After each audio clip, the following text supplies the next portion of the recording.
हथेली का अध्ययन करने के साथ ही साथ उंगलियों के नाखूनों पर भी विशेष विचार करना चाहिए। साधारणतः ये नाखून प्रत्येक व्यक्ति की उंगली के अग्रभाग में होते हैं और उंगली की रक्षा करने में सहायक होते हैं। वैज्ञानिक दृष्टि से नाखूनों के दो कार्य हैं। एक, उंगलियों के पोरों की रक्षा करना, जिससे बाहरी आघातों से उंगलियां कट न जाएं, और उंगलियों की सुंदरता को बढ़ाने में ये नाखून सहायक होते हैं। दो में नाखून विद्युत प्रवाहक होते हैं। वायुमंडल में जो नैसर्गिक विद्युत होती है, इन नाखूनों के माध्यम से ही शरीर में प्रवेश करती है। ये ही नहीं अपितु अन्य ग्रहों की रश्मियां भी इन्हीं नाखूनों के माध्यम से शरीर में प्रवेश कर व्यक्तियों को सुचारू रूप से कार्य करने में सक्षम रवंशी हैं। विभिन्न प्रकार के नाखून। 1. छोटे नाखून। छोटे नाखून व्यक्ति की असभ्यता को प्रदर्शित करते हैं। जिस व्यक्तियों की उंगलियों पर छोटे छोटे नाखून होते हैं, उन्हें देखकर तुरंत समझ जाना चाहिए कि इस व्यक्ति ने भले ही सभ्य और उन्नत घराने में जन्म लिया हो, पर प्रकृति से वह संकीर्ण विचारों वाला, कमजोर तथा दुष्ट स्वभाव वाला ही होगा। 2. छोटे और पीले नाखून। ऐसे नाखून व्यक्ति की मक्कारी को प्रदर्शित करते हैं। ये नाखून इस बात के भी सूचक हैं कि यह व्यक्ति कदम कदम पर झूठ बोलने वाला तथा समय पड़ने पर अपने परिवार को भी धोखा देने वाला होगा। ऐसे व्यक्ति कभी भी विश्वासपात्र नहीं हो सकते। 3. छोटे और चौरस नाखून। जिस व्यक्ति के हाथों में इस प्रकार के नाखून होते हैं, वो व्यक्ति हृदय रोग का रोगी होता है तथा उसकी मृत्यु हार्ट अटैक से ही होती है। 4. छोटे और बड़े नाखून। ऐसा व्यक्ति लड़ाई झगड़ों में विश्वास रखता है और दूसरों की आलोचना करना या दूसरों के कार्यों में हस्तक्षेप करना इनका प्रिय स्वभाव होता है। ऐसे व्यक्ति अड़ियल किस्म के होते हैं। 5. कठोर और संकरे नाखून। सामान्यतः ऐसे व्यक्ति झगड़ालू प्रकृति के होते हैं। जिस बात को ये एक बार मन में ठान लेते हैं, उसे पूरा करके हो छोड़ते हैं, चाहे वह बात गलत हो या सही कार्य हो। वे इस बात की परवाह नहीं करते, अपितु अपनी बात पर बने रहते हैं। ऐसे व्यक्तियों पर विश्वास करना ठीक नहीं होता। 6. चौकोर नाखून। चौकोर नाखून व्यक्ति की कमजोरी को प्रकट करते हैं और इस प्रकार के नाखून मनुष्य का भीरुपन, कायरता एवं दबवूपन को ही प्रदर्शित करता है। 7. छोटे और तिकोने नाखून। सामान्यतः ऐसे नाखून ऊपर से चौड़े तथा नीचे संकरे होते हैं। जिन व्यक्तियों के हाथों में ऐसे नाखून होते हैं, वे व्यक्ति सुस्त होते हैं तथा काम करने से जी चुराते हैं। एक प्रकार से ऐसे व्यक्ति अपने आप को समाज से कटे हुए तथा एकांतवादी अनुभव करते हैं। 8. लंबाई की अपेक्षा चौड़ा नाखून होना। ऐसे व्यक्ति बहुत जल्दी क्रोधित हो जाते हैं, परंतु अपने काम के पक्के होते हैं और जिस काम को हाथ में ले लेते हैं उसे पूरा करके ही छोड़ते हैं। अपने कार्यों में किसी का भी अनुचित हस्तक्षेप इन्हें पसंद नहीं होता। एक प्रकार से ये व्यक्ति एकांत प्रिय होते हैं। 6. छोटे नाखून व गांठदार उंगलियां। ऐसे व्यक्ति झगड़ालू किस्म के होते हैं और यदि किसी स्त्री के हाथों में ऐसे नाखून दिखाई दे जाएं, तो ये समझ लेना चाहिए कि यह स्त्री अपने पति पर पूरी तरह से शासन करती होगी तथा ऐसी स्त्री लड़ाकू स्वभाव की होगी। 10. गोलाकार नाखून। जिनके नाखून ऊपर से गोलाकार होते हैं, वे व्यक्ति सशक्त विचारों वाले एवं तुरंत निर्णय लेने वाले होते हैं। ऐसे व्यक्ति जो भी निर्णय लेते हैं उन पर अमल करना भी जानते हैं। 11. पतले और लंबे नाखून। जिन व्यक्तियों के हाथों में पतले और लंबे नाखून होते हैं, वे शारीरिक दृष्टि से कमजोर तथा अस्थिर विचार वाले कहे जाते हैं। ऐसे व्यक्ति स्वयं निर्णय नहीं ले पाते, अपितु दूसरे व्यक्ति इनको जो भी राय देते हैं उसी पर ये अमल करते हैं। 12. लंबे और मुड़े हुए नाखून। ऐसे व्यक्ति चरित्रहीन होते हैं तथा इनका संबंध अपनी पत्नी के अलावा अन्य स्त्रियों से भी रहता है। जीवन में ऐसे व्यक्ति कई बार बदनाम होते हैं। 13. पूर्ण नाखून। इस प्रकार के नाखून चौड़ाई की अपेक्षा मामूली लंबे होते हैं और अपनी प्राकृतिक चमक लिए हुए होते हैं। ऐसे व्यक्ति उत्तम विचारों वाले, मानवीय प्रवृत्तियों वाले तथा निरंतर आगे की ओर बढ़ते रहने की भावना रखने वाले होते हैं। ऐसे व्यक्ति ही समाज में सभी दृष्टियों से सफल कहे आते हैं। नाखूनों पर निशान। 1. काले धब्बे। जिस व्यक्ति की उंगलियों के नाखूनों पर काले चिते होते हैं, तो ये समझ लेना चाहिए कि ऐसे व्यक्ति पर महान विपत्ति अर्थात दुख आने वाला है। यहाँ ये बात समझ लेनी चाहिए कि नाखूनों पर धब्बे समय समय पर दिखाई देते हैं और लोप भी हो जाते हैं। जब भी उंगलियों पर काले धब्बे दिखाई देने लग जाएं तथ यह समझ लेना चाहिए कि इस व्यक्ति के रक्त में दूषितता आ गई है। शीघ्र ही ऐसा व्यक्ति चेचक, मलेरिया, बुखार या ऐसी ही किसी रक्त से संबंधित बीमारियों से पीड़ित होने वाला है। 2. सफ़ेद धब्बे। नाखूनों पर पड़ने वाले सफ़ेद धब्बे रक्त भ्रमण में गतिरोध को स्पष्ट करते हैं और भावी रोग के सूचक होते हैं। जब ऐसे धब्बे दिखाई देने लग जाए तो ये समझ जाना चाहिए कि व्यक्ति शीघ्र ही बीमारी से पीड़ित होने वाला है। 3. नाखूनों की जड़ों में छोटा अर्धचंद्र होना। नाखूनों की जड़ों में कई बार अर्धचंद्र दिखाई देने लग जाते हैं। ये अर्धचंद्र प्रगति के सूचक हैं। का तर्जनी उंगली पर अर्धचंद्र बने तो शीघ्र ही नौकरी में अथवा राज्य सेवा में उन्नति या शुभ समाचार मिलने के आसार बनते हैं। ख मध्यमा उंगली पर अर्धचंद्र इस बात का सूचक है कि व्यक्ति को शीघ्र ही मशीनरी संबंधी कार्यों में लाभ होने वाला है तथा उसे आकस्मिक धन का लाभ अथवा शुभ समाचार मिल सकेंगे। ग अनामिका उंगली पर यदि ऐसा अर्धचंद्र दिखाई दे तो शीघ्र ही सम्मान वृद्धि, प्रतिष्ठा वृद्धि एवं समाज में आदर बढ़ता है। घ कनिष्ठिका उंगली पर अर्धचंद्र बने तो व्यापारिक कार्यों से लाभ होने के आसार बढ़ जाते हैं। और अंगूठे के नाखून की जड़ में यदि यह अर्धचंद्र बने तो समस्त प्रकार के शुभ कार्य, उन्नति एवं शुभ संकेत समझना चाहिए। 4. नाखूनों की जड़ों में बड़ा अर्धचंद्र होना। ऊपर मैंने छोटे अर्धचंद्र के बारे में विवरण दिया है, परंतु कई बार बड़ा अर्धचंद्र भी दिखाई दे जाता है, जो कि लगभग आधे नाखून को घेर लेता है। बड़ा अर्धचंद्र यदि दिखाई दे तो विपरीत फल समझना चाहिए। ऊपर प्रत्येक उंगली के संबंध में जो फल बतलाए हैं उनके विपरीत विचार करना चाहिए। ऊपर मैंने सफ़ेद और काले धब्बों के बारे में विवरण दिया है। इस संबंध में ये भी जानना उचित रहेगा कि यदि अंगूठे पर सफ़ेद धब्बा दिखाई दे तो वह प्रेम का सूचक होता है, जबकि काला धब्बा निकट भविष्य में अपराध होने की सूचना देता है। इसी प्रकार तर्जनी उंगली पर है और सफ़ेद धब्बा व्यापार में लाभ का सूचक होता है। मध्यमा अंगुली के नाखून पर यदि सफ़ेद धब्बा दिखाई दे तो शीघ्र ही यात्रा होने का योग बनता है, जबकि काला धब्बा परिवार के किसी वृद्ध व्यक्ति की मृत्यु का संकेत करता है। इसी प्रकार अनामिका अंगुली के नाखून पर यदि काला धब्बा दिखाई दे जाए तो शीघ्र ही समाज में अपयश मिलता है। इसके विपरीत यदि सफ़ेद धब्बा दिखाई देता है तो उस व्यक्ति को शीघ्र ही सम्मान, धन तथा यश मिलने का योग बनता है। कनिष्ठिका उंगली के नाखून पर सफ़ेद धब्बा अपने लक्ष्य में सफलता का सूचक माना गया है, जबकि काला धब्बा असफलता का द्योतक होता है। किसी भी उंगली पर या सभी उंगलियों पर यदि पीले धब्बे दिखाई देने लगे तो यह निश्चित रूप से समझ लेना चाहिए कि इस व्यक्ति की मृत्यु निकट भविष्य में ही होने वाली है। कभी कभी लाल छींटे भी दिखाई दे जाते हैं। ज्योतिष शास्त्र के अनुसार ये भी अशुभ संकेत ही करते हैं और यदि किसी भी उंगली पर या सभी उंगलियों पर लाल छींटे या लाल धब्बे दिखाई दे जाएं तो उस व्यक्ति की हत्या होने का संकेत समझना चाहिए। वस्तुतः नाखून और नाखूनों पर पाए जाने वाले चिन्ह अपने आप में बहुत अधिक महत्व रखते हैं। इसलिए हस्तरेखा विशेषज्ञ को चाहिए कि वह जब भी हाथ का अध्ययन करे तब उसे इन सारे तथ्यों को भी अपने दिमाग में स्थिर कर लेना चाहिए। गांठें। बिना गांठों के उंगलियां नहीं बनती हैं, परंतु कुछ लोगों के हाथों में ये गांठें बहुत अधिक फूली हुई होती हैं। वास्तव में फूले हुए भाग को ही गांठ कहते हैं। यहाँ गांठ से मेरा तात्पर्य यह है कि प्रत्येक पर्व में जोड़ होता है जो कि स्पष्ट रूप से दिखाई देता है, परंतु नर्म उंगलियों में ये गांठें न तो अनुभव होती हैं और न ही दिखाई देती हैं। प्रत्येक उंगली के 3 भाग होते हैं जो कि 2 जोड़ों से बने हुए होते हैं। ये 2 जोड़े ही गांठों की सूचक होती हैं। कुछ लोगों की हाथों में एक गांठ दिखाई देती है, जबकि दूसरी नहीं भी दिखाई देती है। कुछ लोगों की हाथों में दोनों ही गांठें स्पष्ट अनुभव होती है तो कुछ लोगों के हाथों में एक भी गांठ अनुभव नहीं होती। सामान्य रूप से गांठें विचार, कार्य तथा प्रेरणा की सूचक होती हैं।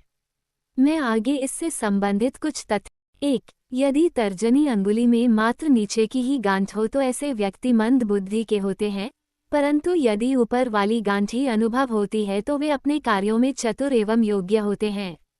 यदि तर्जनी उंगली में दोनों ही गांठें दिखाई दे तो ऐसे व्यक्ति आलसी और जीवन में निष्क्रिय बने रहते हैं। इसके विपरीत यदि तर्जनी उंगली में एक भी गांठ न हो तो ऐसे व्यक्ति चतुर, मेधावी, दूरदर्शी तथा अपने लक्ष्य में सफलता प्राप्त करने वाला होता है। 2. यदि मध्यमा उंगली के नीचे वाले भाग में ही गांठ हो तो व्यक्ति अपने कार्य में बार बार असफल होता है। इसके विपरीत यदि केवल ऊपर वाली गांठ ही हो तो व्यक्ति दृढ़निश्चय होता है और असफलता मिलने पर भी हताश या निराश नहीं होता। यदि मध्यमा उंगली में दोनों ही गांठें दिखाई देती हों तो ये समझ लेना चाहिए कि यह व्यक्ति व्यापार में जितनी तेजी से प्रगति करेगा उतनी ही तेजी से इसका पतन भी हो जाएगा।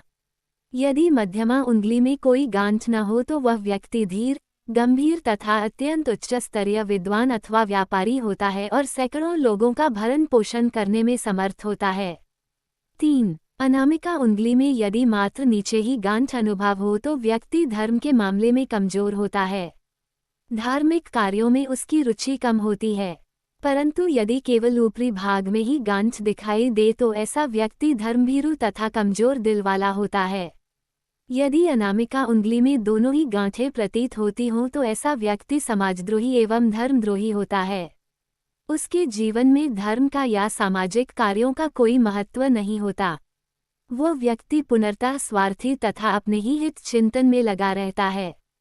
इसके विपरीत यदि अनामिका उंगली में कोई गांठ न हो तो ऐसे व्यक्ति समाज का नेतृत्व करने में सक्षम होते हैं तथा समाज को इनकी देन स्पष्ट दिखाई देती है। इनके कार्यों में एक निश्चित उद्देश्य होता है। ये व्यक्ति अपने स्वार्थ की अपेक्षा ये दूसरों की भलाई का विशेष ध्यान रखते हैं। ऐसे ही व्यक्ति समाज को सही निर्देश दे सकते हैं।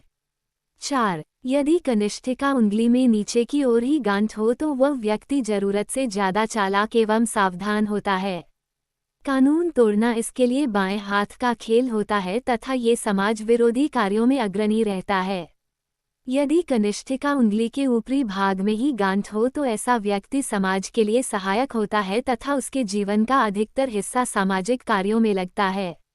यदि कनिष्ठिका उंगली में दोनों गांठें हों तो निश्चय ही वो व्यक्ति तटस्थ नहीं रह पाता। ऐसा व्यक्ति स्वार्थी होने के साथ साथ गलत कार्यों में भी लगा रहता है। समाज को ऐसे व्यक्ति से बहुत अधिक आशाएं नहीं रखनी चाहिए।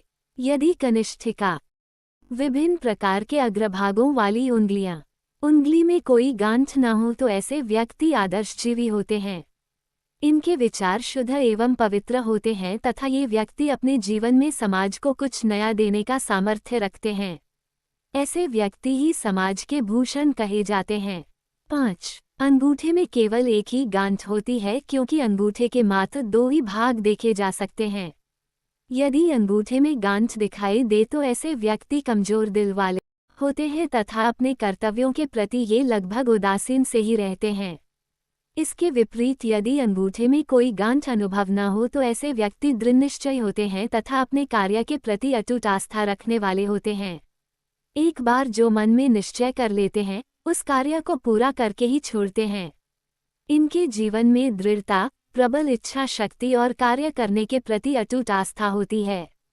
ऐसे ही व्यक्ति अपने जीवन में सफल होकर देश और समाज को नया नेतृत्व देने में सक्षम हो सकते हैं। अंगूठा और उंगलियां। अंगूठा एक प्रकार से पूरे हाथ का प्रतिनिधित्व करता है। हाथ की रेखाओं का जितना महत्व होता है उससे भी ज्यादा महत्व अंगूठे का माना गया है।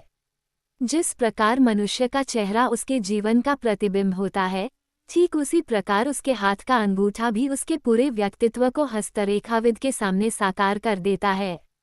पूरे हाथ का मूल अंगूठे को ही माना गया है क्योंकि बिना अंगूठे के उंगलियों का महत्व एक प्रकार से नगण्य सा हो जाता है। अंगूठा ही पूरे हाथ की शक्ति को अपने हाथ में संचित रखता है और कार्य करने की क्षमता प्रदान करता है। बच्चे के जन्म के समय भी उसका अंगूठा चारों उंगलियों से ढका हुआ सा रहता है, अतः हस्तरेखा विज्ञान में अंगूठे का महत्व सर्वोपरि माना गया है। अंगूठे के विभिन्न प्रकार। अंगूठा इच्छा शक्ति का केंद्र माना जाता है जो कि 3 हड्डियों से मिलकर निर्मित होता है। हथेली से आगे निकले हुए 2 भाग स्पष्ट दिखाई देते हैं। तीसरे भाग से हथेली की आंतरिक रचना होती है जो कि शुक्र पर्वत कहा जाता है और ये भाग प्रेम तथा वासना का केंद्र माना गया है। इससे ऊपर का भाग तर्क एवं नाखून से जुड़े हुए भाग को इच्छा शक्ति का द्योतक कहा जाता है। अंगूठा मानव की आंतरिक क्रियाशीलता को स्पष्ट करता है और इसका सीधा संबंध मस्तिष्क से होता है। चूंकि मानव शरीर में उसका मस्तिष्क सर्वोपरि माना गया है, अतः केवल मात्र अंगूठे को देखकर ही मानव का स्वभाव, उसकी प्रकृति तथा उसके विचारों का अध्ययन किया जा सकता है। चिकित्सा विज्ञान के अनुसार यदि चारों उंगलियां कट जाती हैं तब व्यक्ति की जान को कोई हानि नहीं होती, परंतु किसी अंगूठा कट जाने से रक्त प्रवाह जोरों से होने से व्यक्ति घबरा जाता है और कई बार मृत्यु भी हो जाती है। इस छोटे से तथ्य से ही अंगूठे का महत्व समझा जा सकता है। परिस्थितियों तथा विभिन्न जलवायु को ध्यान में रखते हुए समस्त मानव जाति के अंगूठे 3 भागों में बांटे जा सकते हैं। 1. वे अंगूठे जो हथेली पर तर्जनी के साथ मिलकर अधिक कोण का निर्माण करते हैं। 2. वे अंगूठे जो तर्जनी के साथ मिलकर समकोण का निर्माण करते हैं। 3. वे अंगूठे जो हथेली पर तर्जनी के साथ न्यून कोण का निर्माण करते हैं। पाठकों की सुविधा के लिए इन तीनों ही प्रकार के अंगूठों का संक्षिप्त विवरण स्पष्ट कर रहा हूँ। 1. अधिक कोण अंगूठा। इस तरह के अंगूठे दिखने में सुंदर आकृति वाले, लंबे तथा पतले होते हैं। ऐसे अंगूठों को सात्विक अंगूठा कहा जाता है। जिन व्यक्तियों के हाथों में ऐसा अंगूठा होता है, वे व्यक्ति कोमल और मधुर स्वभाव वाले, कलाकार, संगीतज्ञ तथा समाज में रचनात्मक कार्य करने वाले होते हैं। यद्यपि ऐसे लोगों का बचपन बहुत अधिक संघर्षों के साथ व्यतीत होता है, परंतु फिर भी ये अपने प्रयत्नों से घरेलू परिस्थितियों को अपने अनुकूल बनाकर ऊंचा उठ जाते हैं। जबकि इनके मार्ग में बार बार बाधाएं आती हैं, परंतु ये अपनी इच्छा शक्ति के बल पर जीवन में सफल होते हैं। इस प्रकार के हाथ में अत्यधिक लंबा अंगूठा अशुभ माना गया है। यदि अंगूठे की लंबाई तर्जनी के दूसरे पो के आगे भाग से भी ऊपर बढ़ जाए तो वह व्यक्ति मूर्ख होता है तथा अपने जीवन में सफलता प्राप्त नहीं कर सकता। यदि अंगूठे की लंबाई समान एवं उचित अनुपात में होती है तो व्यक्ति बुद्धिमान, चतुर तथा कला प्रेमी होता है। ऐसा व्यक्ति जीवन में स्वार्थ की अपेक्षा मानव सेवा एवं समाज सेवा को प्राथमिकता देता है। यद्यपि इनके जीवन में मित्रों की संख्या कम ही होती है, परंतु फिर भी जितने भी मित्र होते हैं वे विपत्ति पड़ने पर सहायता करने वाले होते हैं। इनके चित्त में अस्थिरता बनी रहती है।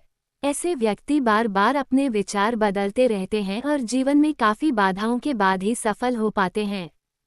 2. समकोण अंगूठा। ऐसे अंगूठे वे कहे जाते हैं जो तर्जनी से जुड़ते समय समकोण का निर्माण करते हैं। ये अंगूठे देखने में सुंदर, मजबूत तथा स्तंभ की तरह प्रतीत होते हैं, परंतु ऐसे अंगूठे पीछे की तरफ झुके हुए नहीं होते। इन अंगूठों को ध्यानपूर्वक देखने से पता चलता है कि ये व्यक्ति बातों की अपेक्षा कार्य एवं परिश्रम पर ज्यादा विश्वास करते हैं। यद्यपि इनमें क्रोध की मात्रा विशेष होती है, परंतु ये भी देखा गया है कि इनको जितनी तेजी से गुस्सा आता है उतनी ही तेजी से गुस्सा उतर भी जाता है। ये बात सही है कि क्रोध के समय ये चुपचाप बैठे रहते हैं, अहित या अनिष्ट नहीं करते। अपनी बात पर ये पूरी तरह से अड़े रहते हैं। कई बार गलत बातों पर या गलत कार्यों पर ही दृढ़ता का रुख ले लेते हैं, जिसकी वजह से कुछ नई समस्याएं भी पैदा हो जाती हैं। प्रतिशोध की भावना इनमें इतनी अधिक होती है कि पीढ़ी दर पीढ़ी भी ये अपने बैर को भूलते नहीं। ऐसे व्यक्ति या तो अच्छे मित्र हो सकते हैं या अच्छे शत्रु। ऐसे व्यक्ति अपने जीवन में टूट सकते हैं, परंतु झुकना इनके बस की बात नहीं होती। सही रूप में देखा जाए तो ऐसे ही व्यक्ति देशभक्त, देश तथा समाज के कार्यों पर अपने प्राणों को उत्सर्ग करने वाले एवं दृढ़ निश्चय होते हैं। मन में एक बार ये व्यक्ति जो निश्चय कर लेते हैं उसे पूरा करके ही छोड़ते हैं।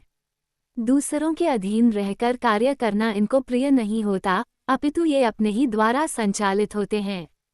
3. न्यून कोण अंगूठा। हथेली से जुड़ते समय तर्जनी उंगली के साथ जो अंगूठे न्यून कोण का आकार बनाते हैं वे इसी वर्ग के अंतर्गत आते हैं। इन अंगूठों की लंबाई अपेक्षाकृत कम होती है तथा देखने में ये अंगूठे बेडौल से प्रतीत होते हैं। ऐसे अंगूठों को तमोगुणी अंगूठा कहा जाता है। जिन व्यक्तियों के हाथों में इस प्रकार का अंगूठा होता है वे व्यक्ति जीवन में निराशावादी भावना बनाए रखते हैं।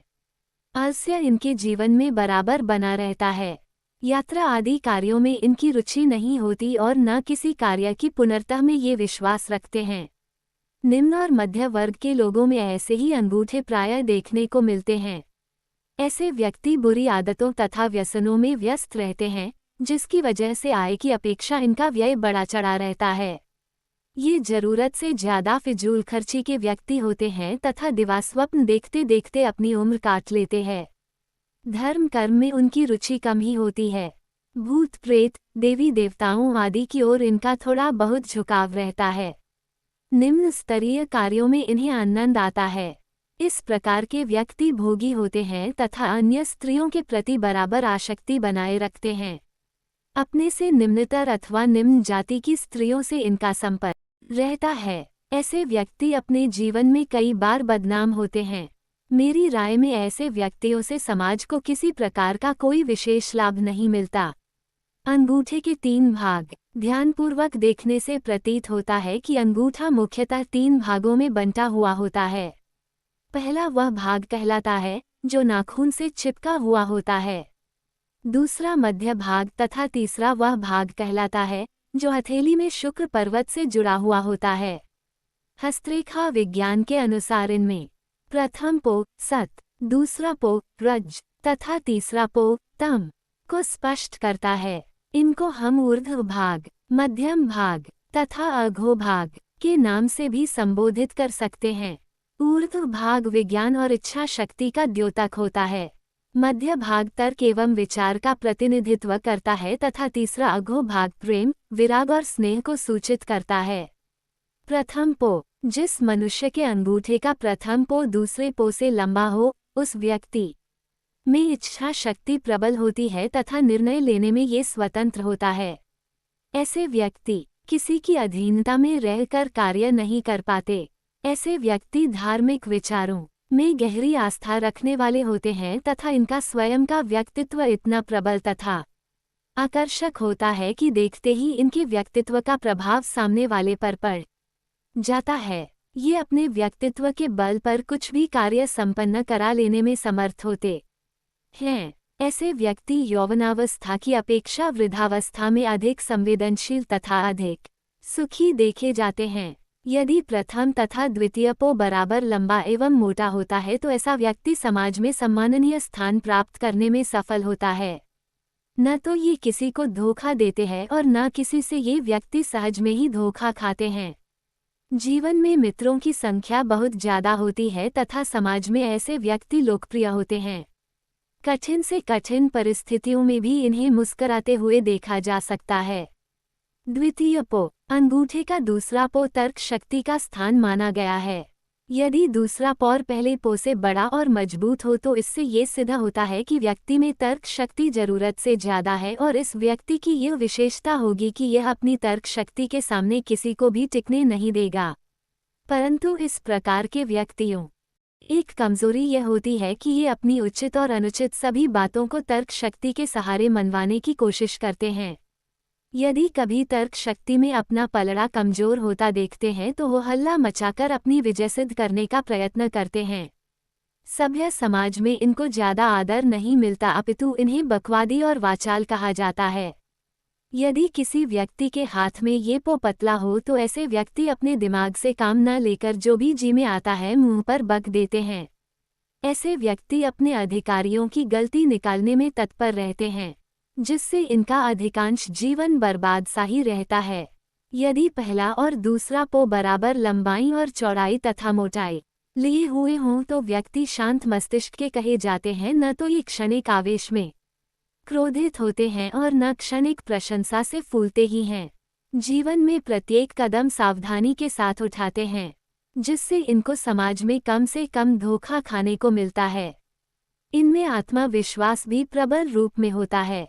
सही शब्दों में कहा जाए तो ये व्यक्ति सभ्य, ऊंचे स्तर के व्यापारी, महत्वपूर्ण पदों पर अधिकारी और मंजे हुए कलाकार होते हैं। यदि पहले पो की अपेक्षा दूसरा पो कमजोर, पतला और दुर्बल हो तो ऐसे व्यक्ति अपनी इच्छा से न चलकर दूसरों की अधीनता में ही चलना पसंद करते हैं।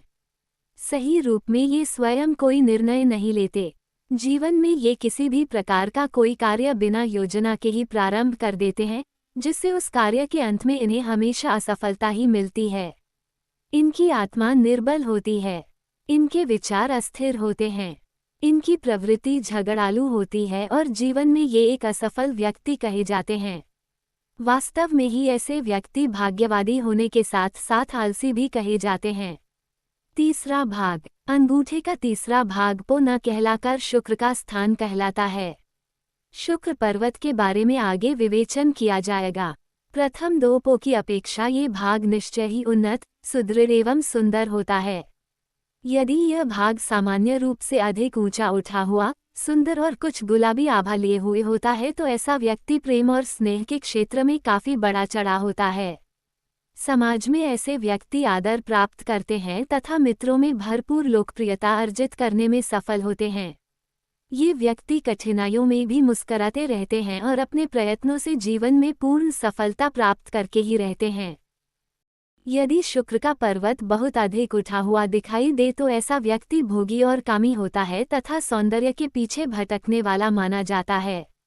प्रेम और सौंदर्य के लिए ये सब कुछ करने के लिए तैयार रहता है और उस समय क्षणिक आवेश में ये कुछ भी आगे पीछे नहीं सोचता। यदि यह क्षेत्र दबा हुआ या कम उन्नत होता है अथवा इस क्षेत्र पर जरूरत से ज्यादा रेखाएं एवं जाल दिखाई दे तो ऐसा व्यक्ति निराशावादी प्रवृत्ति का होता है। इनका प्रेम भी शुद्ध प्रेम न होकर उस प्रेम के पीछे भी वासना या स्वार्थ छिपा हुआ होता है। ये लंबी लंबी योजनाएं बनाते हैं, दिवा स्वप्न देखते रहते हैं पर ये अपने उद्देश्यों में पूर्णतः सफलता प्राप्त नहीं कर पाते हैं। भावना शून्य होने के कारण समाज में भी इनको पूर्ण यश नहीं मिलता। जीवन इनका कलहपूर्ण कहा जाता है तथा वैवाहिक जीवन में जरूरत से ज्यादा बाधाओं का सामना करना पड़ता है।